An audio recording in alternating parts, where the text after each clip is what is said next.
بسم اللہ الرحمن الرحیم۔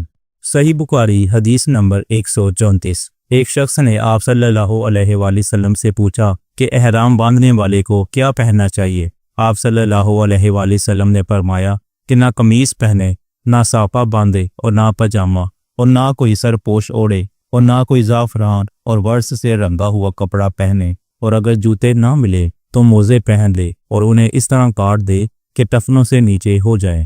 صحیح بخاری حدیث نمبر 135۔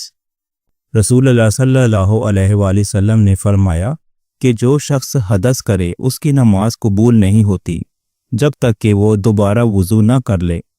حضرت موت کے ایک شخص نے پوچھا کہ حدث ہونا کیا ہے؟ آپ صلی اللہ علیہ وآلہ وسلم نے فرمایا کہ پخانہ کے مقام سے نکلنے والی آواز والی یا بے آواز والی ہوا۔